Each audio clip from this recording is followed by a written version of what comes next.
Where would we be without Jesus? Up the river and around the bend, as my dad used to say. We've been studying from Acts 19. We'll finish that today. But just a quick review, five minutes maybe, no more than 3 hours.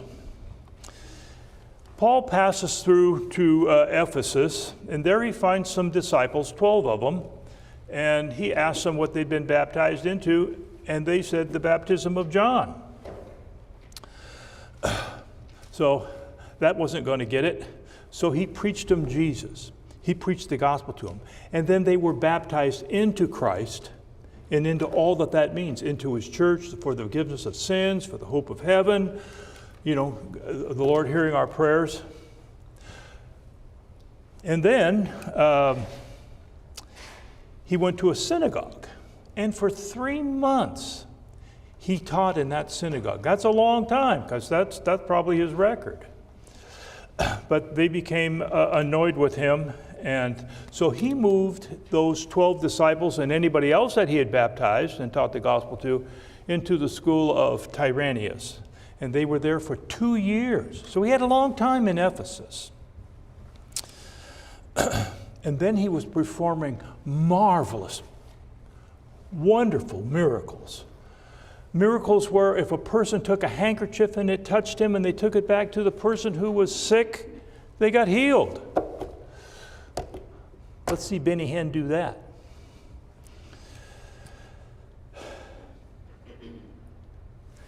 Let's see. Then where are we going to start? Oop, well, we're not going to start. There it goes. Okay, now we covered this, but we'll cover it again real quickly and get on to chapter 20.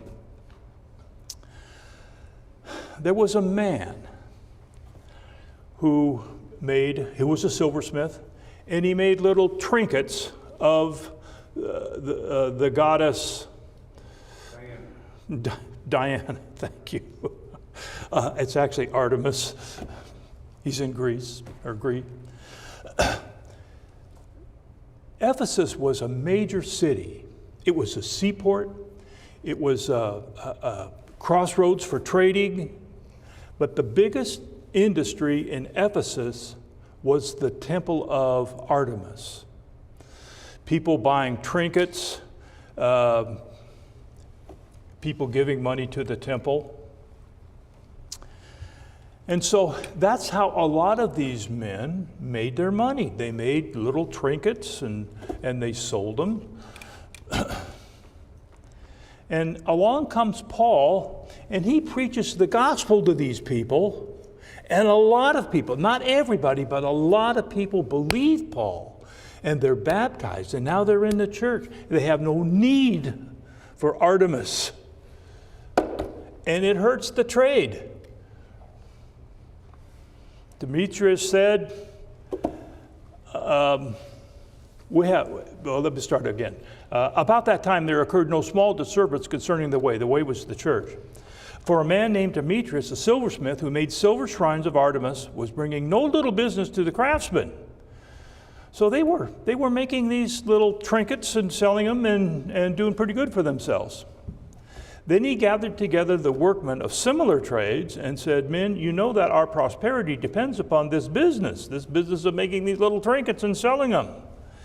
You see and hear that not only in Ephesus, but almost all of Asia, this Paul has persuaded and turned away a considerable number of people, saying that gods made with hands are not gods at all." That's a true statement. Remember, Jesus said in Matthew, was it 5:35, that the earth is God's footstool. So they're not going to make anything big enough, a temple or anything, to hold our God. And here's a picture of the temple. And you have to say, if nothing else, that it was beautiful. Just a sec, I'll get there.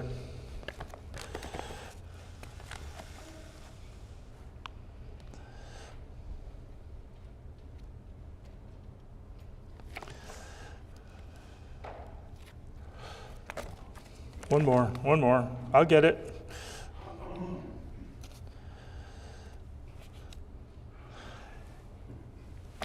Anyway, oh, here it is, of course, when I don't want it.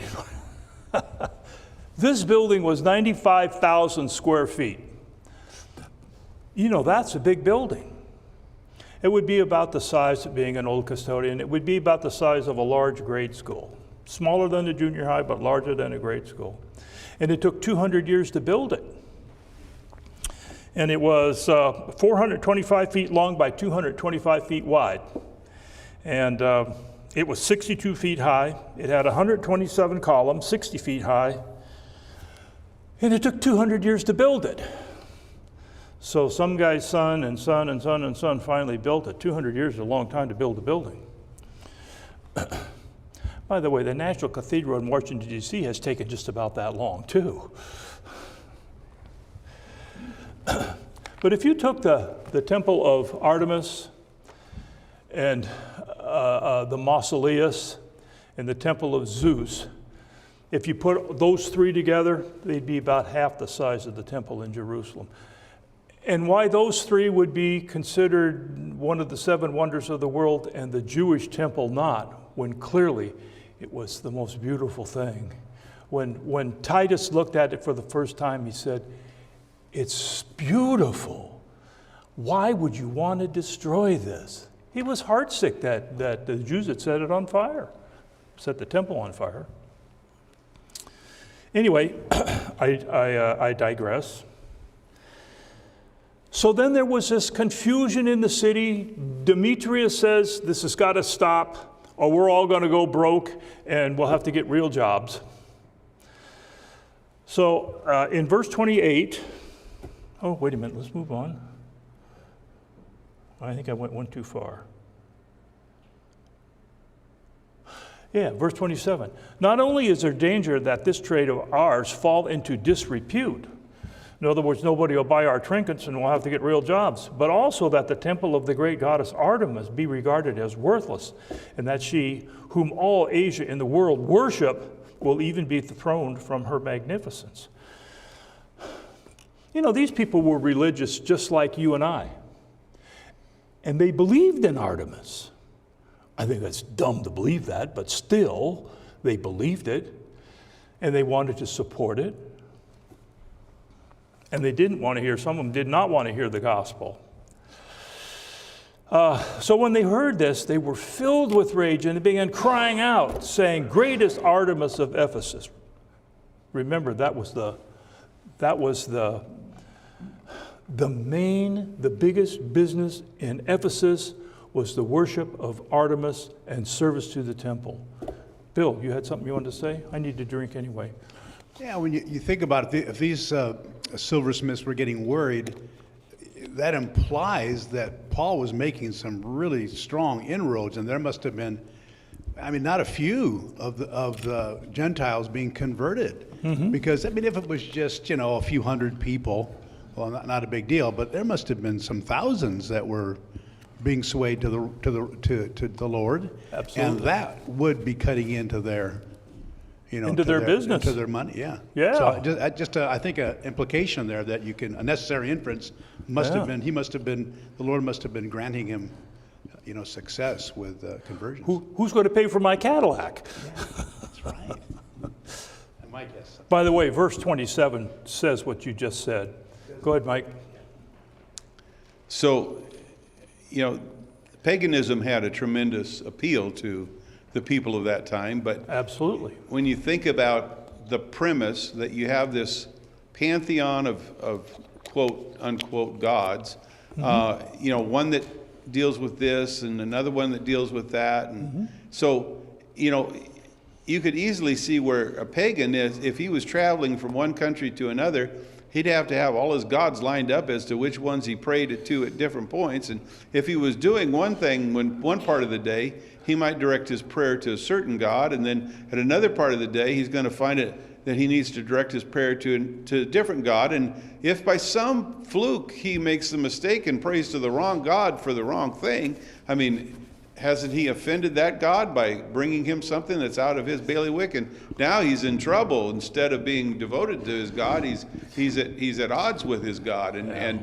He you know, what do you do about that? Well, then you got to figure out what kind of sacrifice or what kind of offering or what kind of activity you might engage in, and you go to the temple in order to find out, you know, what you do to straighten out your deal with the gods. Just like when Jonah went out to sea there, you know, in the book of Jonah, and they wanted to know who was his God, because obviously they'd prayed to all of their gods and nothing was happening. The storm was still blowing. But I was just thinking about how inferior this whole system of paganism is, and compared to the appeal of having one and only one God to whom you can take all of your challenges and problems, and not only that, but a God who knows better than you what the solution to your problem is and whom you can trust.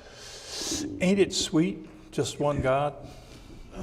You know, you can imagine that if you were Greek and you were in Greece, and then you went over to Italy, well, the gods in Rome had different names than the ones in Greece. It could be very confusing. You might have to have a notebook. Keep track of who you're supposed to pray to in either Greece or Rome.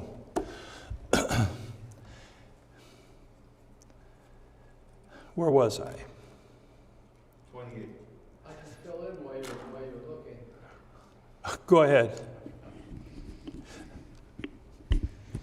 One thing that stands out about Christianity, it should stand out. It may be our most distinguishing mark, is the true Christians, we want the truth. Regardless of where it leads, regardless if it's pleasant or unpleasant, we want to know what the truth is.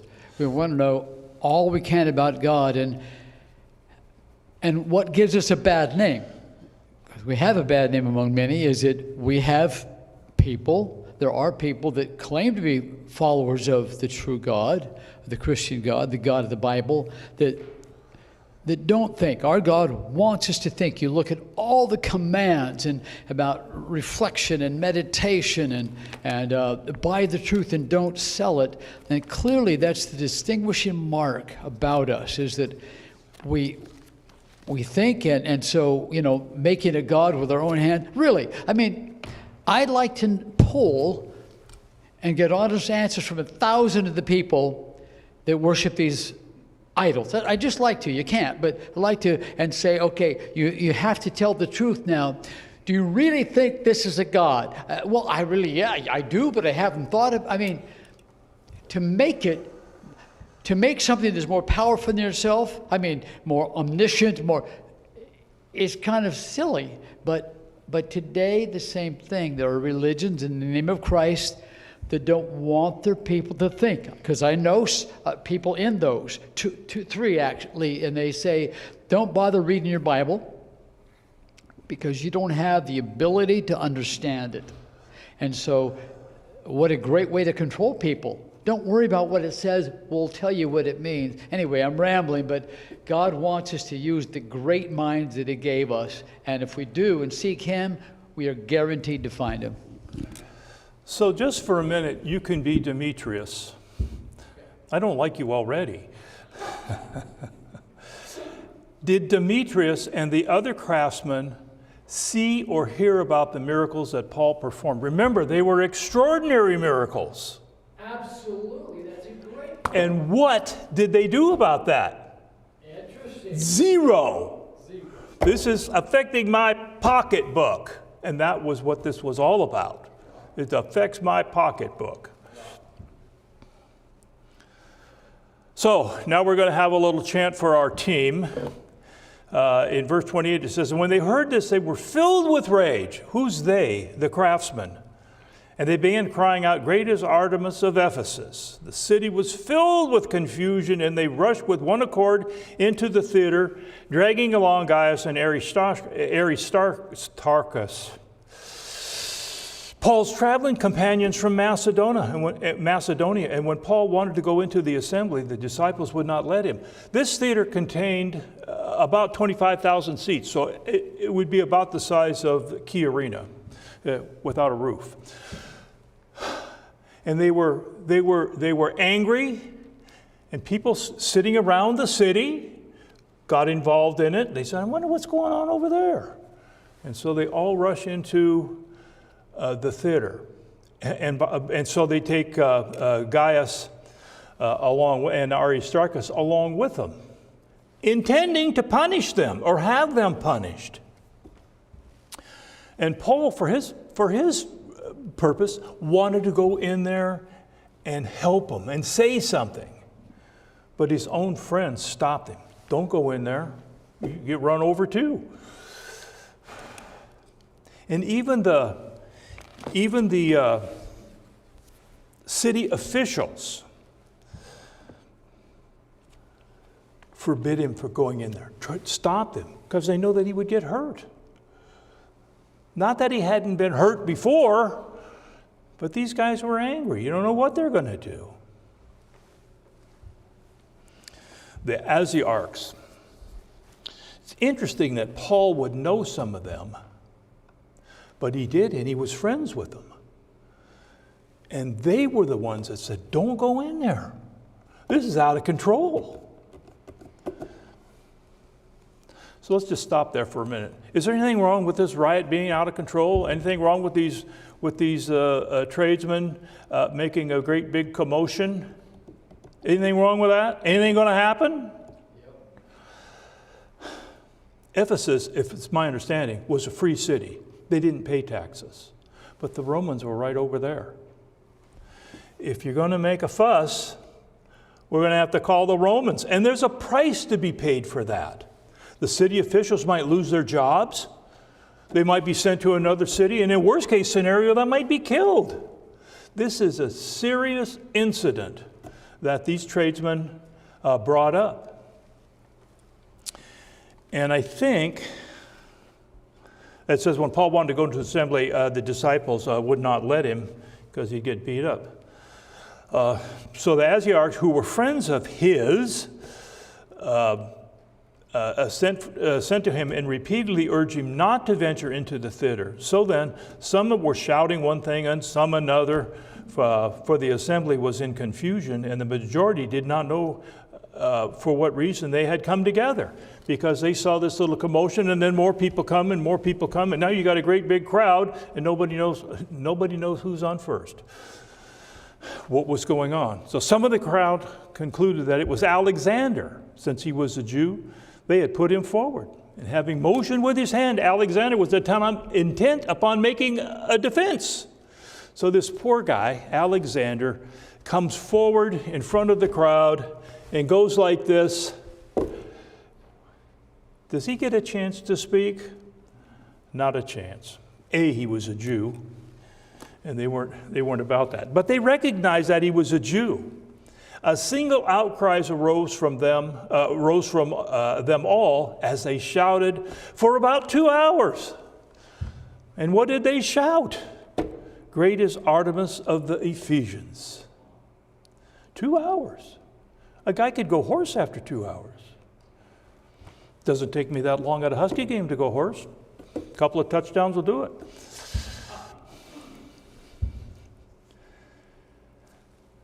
Now here we're going to meet a guy, the city clerk, and he's got more brass than a bell.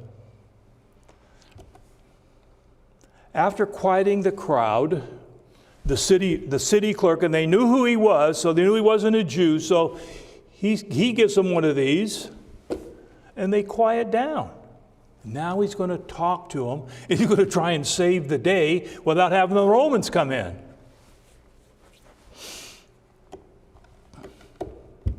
So he says, men of Ephesus, what man is there after all who does not know that the city of the Ephesians is the guardian of the temple of the great Artemis and of the image which fell down from heaven?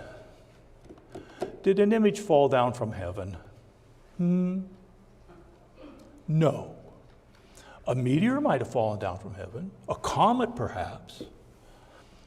Probably fell off a shelf and hit somebody in the head. But that's how this God got her start.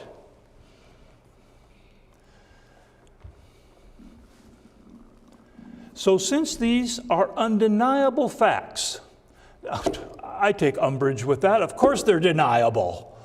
But he's talking to some men who are upset, who are excited, who want to serve Artemis, and so he tells them what they want to hear. Since these are undeniable facts, you ought to keep calm and do nothing rash. Why is that? Because the Romans are right over there. For you have brought these men here who are neither robbers of the temple nor blasphemers of our God. So Aristarchus and Gaius were brought before them, or brought up by the town clerk. And he says, these guys didn't rob the temple. They haven't blasphemed. What have you done?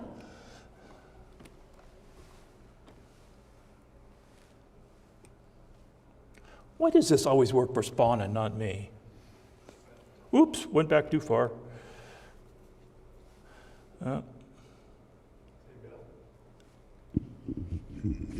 Yes, let me find my place. One more time. One more time. I'll leave it there. I was going to say for a second. Okay. Not there, the previous one. You want to go back? Yeah, just one. And maybe we said something last week about this, but I mean, they were saying that there were no gods made with hands.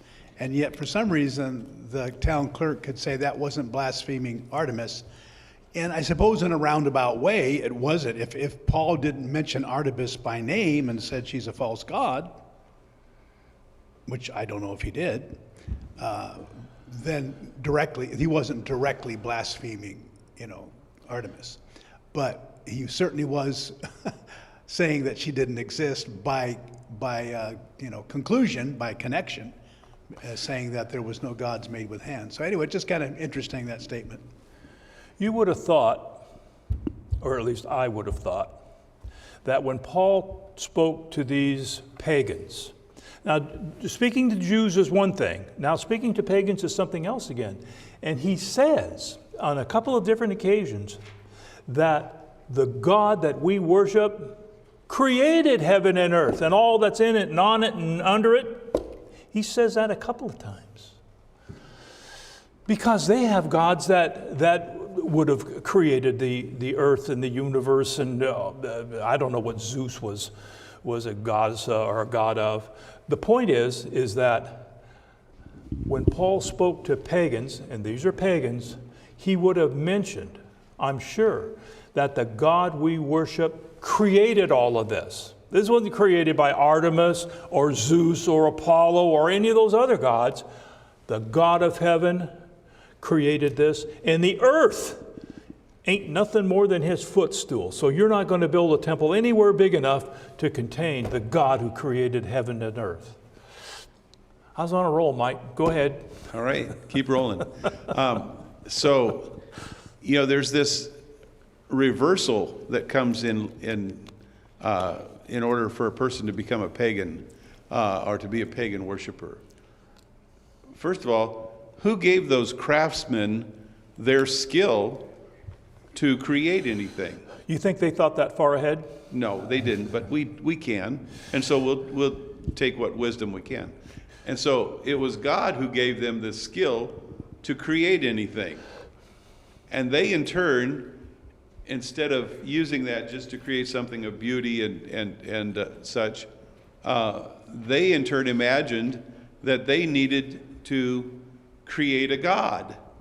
And so that's where we get things all flipped over backwards, is that, man who is given his skill by an all-knowing, all-powerful God thinks that he in turn has to create the image of God when that image already is impressed upon each one of us when we were brought into the world. Yeah.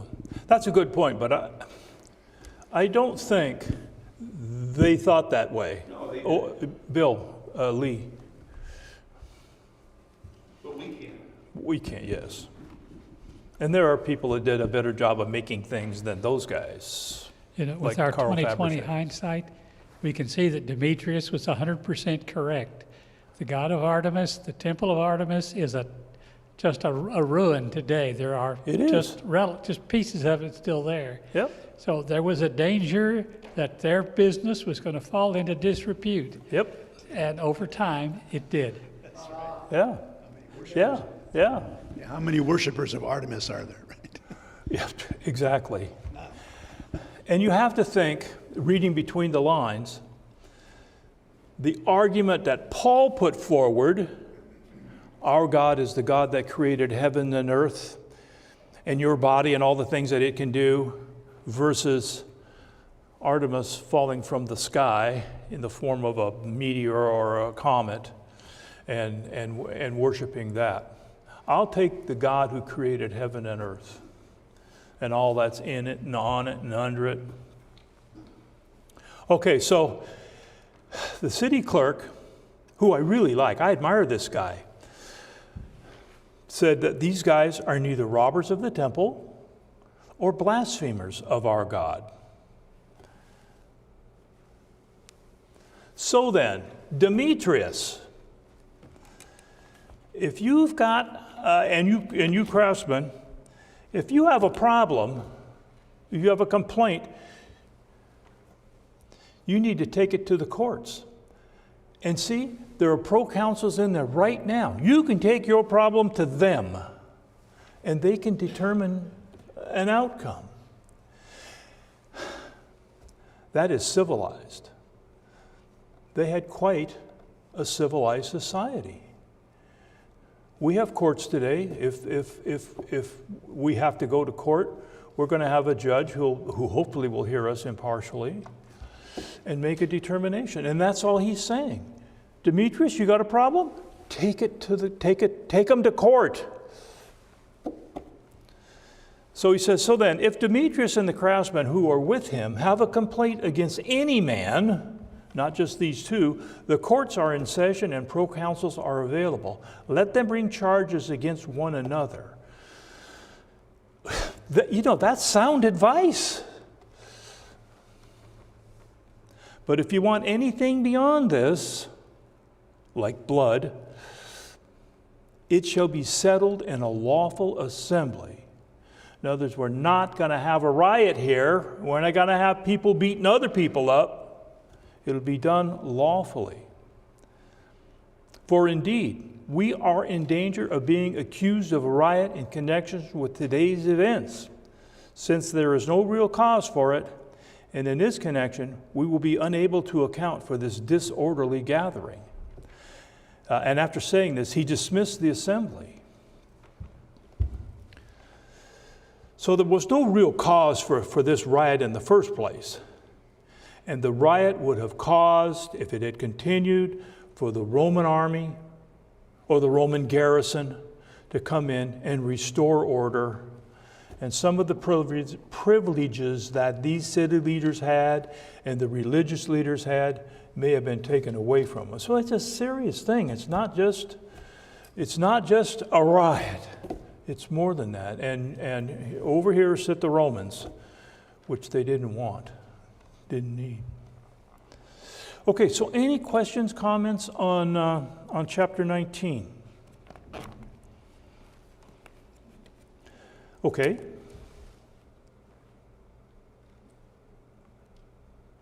Wait a minute, come on. Here we go. So chapter 20 is all about Paul leaving Ephesus and going back home to Jerusalem, or going back to Jerusalem, not home. and he goes through 18 different cities to get home. So it says, after the uproar ceased, in other words, after this riot was put down and things were calm again, Paul sent for the disciples, that would be those 12 men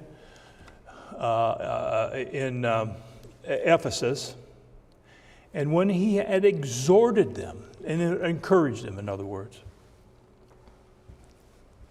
and taken his leave of them, he left to go to Macedonia. Macedonia is the northern part of what we would call Greece today. Where's that? Here we go. Wait a minute. We got it here. This is a horrible map, but it'll do. He's here in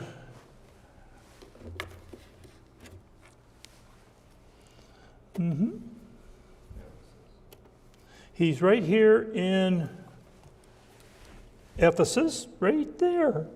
And he's going to go all the way over here to Thessalonica. He probably went this way, but he could have taken a boat and gone to Thessalonica. It doesn't say he went to Assos or Troas or any of those others. So he may have taken a boat over to Thessalonica. And he encouraged the people in Macedonia. What else would he do? Let me get ahead. I don't want to get ahead of myself here. Let's see. Let's go back. So after the uproar ceased, Paul sent for the disciples, and when he had exhorted them and taken his leave of them, he left to go to Macedonia. When he had gone through those districts and had given them much exhortation, he came to Greece. So Macedonia, now we're down to Greece, and Achaia is down here at the bottom. And that's all Greece today, but in those days it was 3 separate provinces. And there he spent 3 months. When he had gone through the districts and had given them much exhortation, he came to Greece, and there he spent 3 months. And when a plot was formed against him by the Jews as he was about to set sail for Syria, he decided to return to Macedonia. So he had come down to what I think is probably Corinth. And then he discovered that the Jews had plotted to kill him. And if he took a boat from Corinth over to Syria, he might find himself in Davy Jones' locker. And they would have taken his money. So we said, okay, I'll go back to Macedonia, and which is what he did. Now let's see if I can do this again.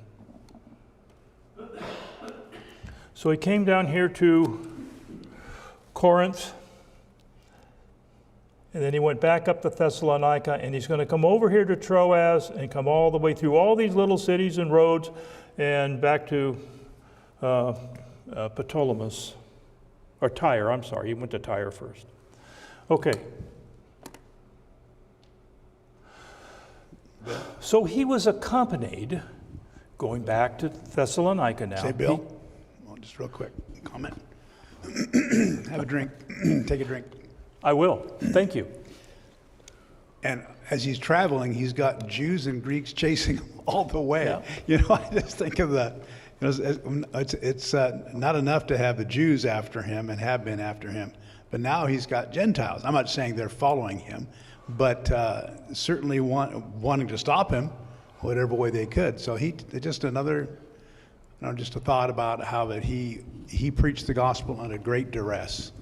And even though for a few years he was given some peace, Yeah. God promised him that maybe that's over now. I'm not so sure that the Greeks were after him. It doesn't say that in verse 3. It says there was a plot formed by the Jews. In Ephesus, they brought him into they wanted to punish him. Oh, sure. Yeah. Okay. That last chapter. Okay. There are only 2 examples of the Gentiles on their own opposing Paul and the gospel.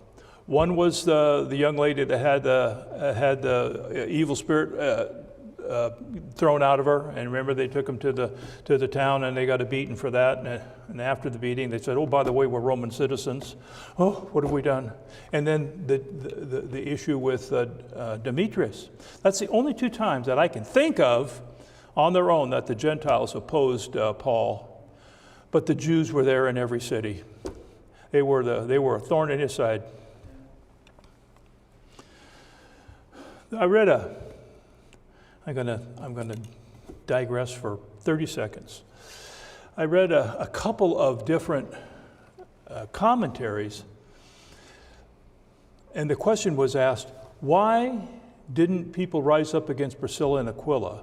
Why didn't people rise up against Apollos? And it was their thinking that perhaps the way they delivered the gospel was a little more gentle than the way Paul did it. Paul may have been blunt. Listen, the Old Testament teaches this. Get it? And perhaps it angered the Jews. Now, I'm not saying that that's what it is. I'm saying that there are some scholars who think that. Mike? No, I'm going to say, since I have the microphone, that it was the Holy Spirit speaking through them, even gave him the words to speak, if we remember back in 1 Corinthians. So maybe God used his more stern way, possibly. Or aggressive. But it was God's words, right? Aggressive. Yeah, Priscilla and Aquila, of course, were like Paul, were tent makers.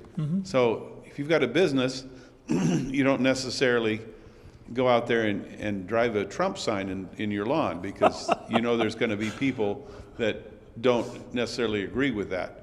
And perhaps it was that Priscilla and Aquila, as Christ commanded, that, be as wise as serpents, as harmless as doves. Perhaps they found it necessary to refrain from speaking some of these things so that they could maintain their business and that they could maintain a way of life. They did speak up, on different occasions, but it was when they had something definite to contribute, and it appears that. Well, they took Apollos aside and taught him a more excellent way. They didn't say, "Look, stupid." They taught him and gently. for you to take somebody like Apollos aside and teach him a more excellent way, you'd need to be an intelligent person yourself. If you were some kind of a rube or a hayseed, then somebody's probably not going to listen to you. But apparently they were able to express it intelligently and effectively, and convinced him of the truth. Yeah. So. Yeah. Let me share this with you that maybe you hadn't thought of before. Lee. I thought we'd get through chapter 20 today, but I can see that's not going to happen. We can see by Paul's handling of the crowd in Athens back in, 17? Yep. That he handled the Gentiles very diplomatically. He had a bigger problem with the Jews because he was now trying to eliminate their traditions that said that the Christ is coming to establish an earthly kingdom.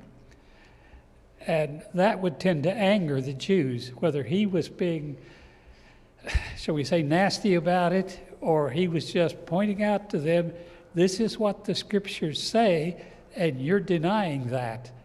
That would anger somebody who wasn't about to change. You're absolutely right. He may have been blunt, but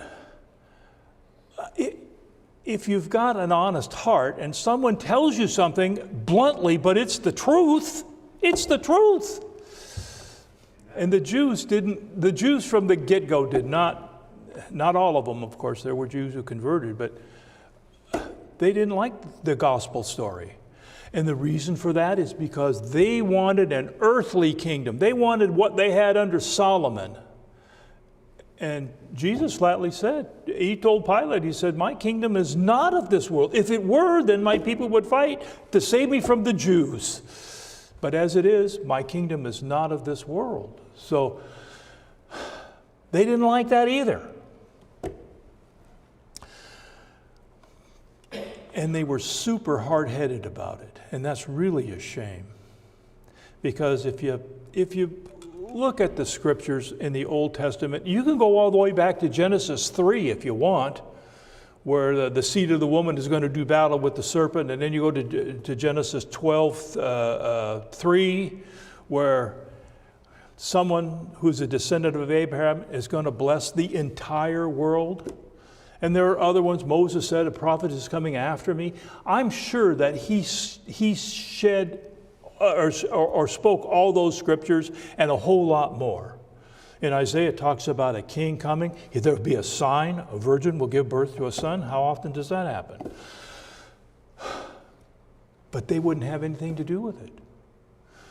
They knew about John the Baptist. And John the Baptist was spoken about 600 years before he showed up on the scene. There was one crying in the wilderness. He would have told them that too. They didn't want to hear it. But that doesn't mean he was wrong. It just means their hearts were in the wrong place.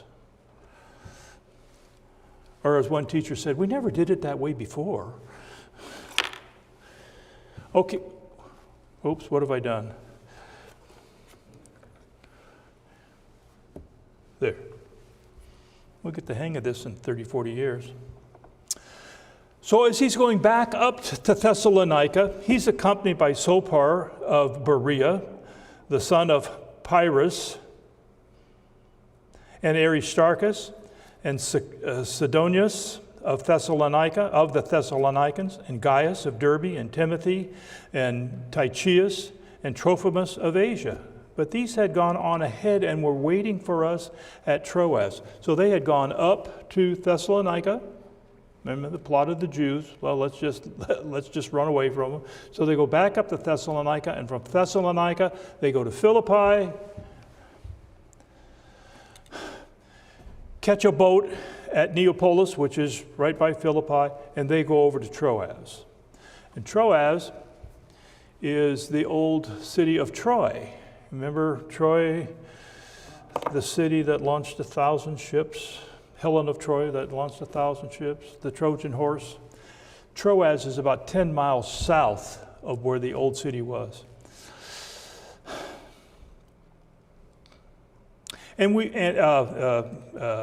these had gone ahead and were waiting for us at Troas. So Paul's over here yet, and they're already over at Troas waiting. We sailed. Who's the we here? Paul and Luke. So we sailed from Philippi after the days of unleavened bread and came to them at Troas within 5 days, and there we stayed 7 days. So why all these guys with him? What's that all about? Why do we got to have 7 guys to guard one little old Jewish man? Because he had a gift for the people in Jerusalem, and with 7 of them, to not only to guard Paul, but to guard the gift. And if they were attacked by brigands, pirates, they would be there to say, no, he didn't spend it. We lost it. We lost it to these guys. But that didn't happen. That's why they were there anyway. And they went all the way to Jerusalem with him.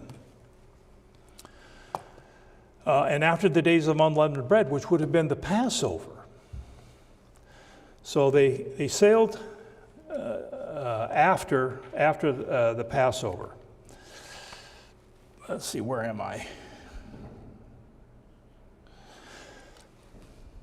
And Troas is no small city either. It was a city of about 30,000 people. It was a major trade route, like some of the other cities.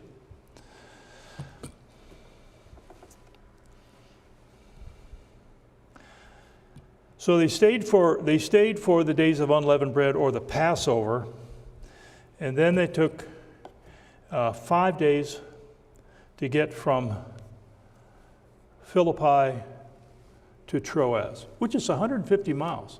And 150 miles in a ship doing this and this can wear you out, to say nothing about throwing up. So, key verse in all the Bible, for me anyway, is on the first day of the week when we were gathered together to break bread. So the we here again, on the first day of the week when we came together, Luke is including himself in the narrative, they came together to break bread. That's not a common meal. That's not steak and kidney pie. It was the Lord's Supper. And here is an approved apostolic example of when they partook of the Lord's Supper. There are some denominations that if you walk through the door, they do it. Here it was on the first day of the week, which is Sunday, and there they partook of the Lord's Supper. And Paul began talking to them, intending to leave the next day. So when he was there in Troas, they partake of the Lord's Supper. Paul says, I'm going to leave tomorrow. He intended to leave the next day, and he prolonged his message until midnight. Mike, don't try that. It won't work. Why midnight? Why so late in the day? Because so many of the Christians, the early Christians, were slaves. They weren't all slaves, but a lot of them were. And so they would have to go to worship after their chores were done. So that's why he spoke. That's why he spoke so late, and he prolonged his message until midnight. And there were many lamps in the upper room where they were gathered together. And there was a young man named Eutychus sitting on the windowsill, sinking into a deep sleep. Maybe Paul wasn't an exciting speaker. Who knows? This young man was just tired. And as Paul kept on talking, he was overcome by sleep and fell down from the third floor and was picked up dead. Oh no!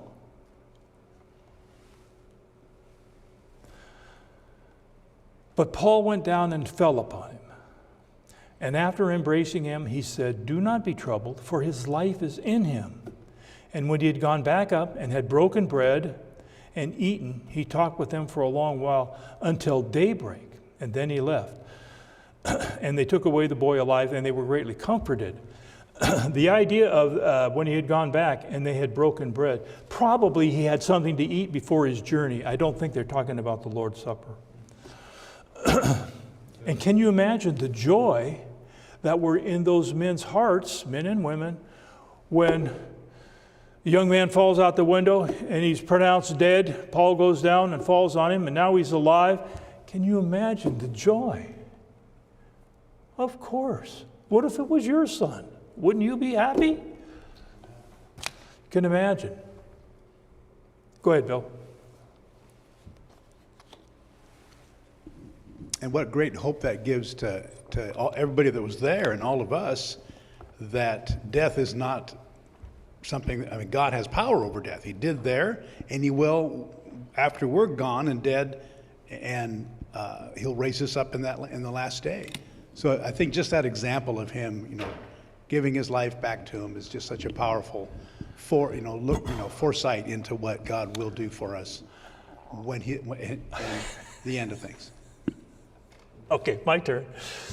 You could imagine the people that were there, and they see the young man fall out the window, and Paul goes down and falls on him, and he gives him back his life. Do you suppose they told anybody that? Do you suppose they just kept that to themselves? They told anybody who would listen to them, because it was a miracle. It was a great thing. And speaking of great things, we're out of time. Oh, go ahead, Mike, one more. Just thought that it was interesting. One lesson we can derive from this is if that we fall asleep during a sermon, God won't strike us dead. Well, thank you for your kind attention and your participation. May God bless each and every one of you.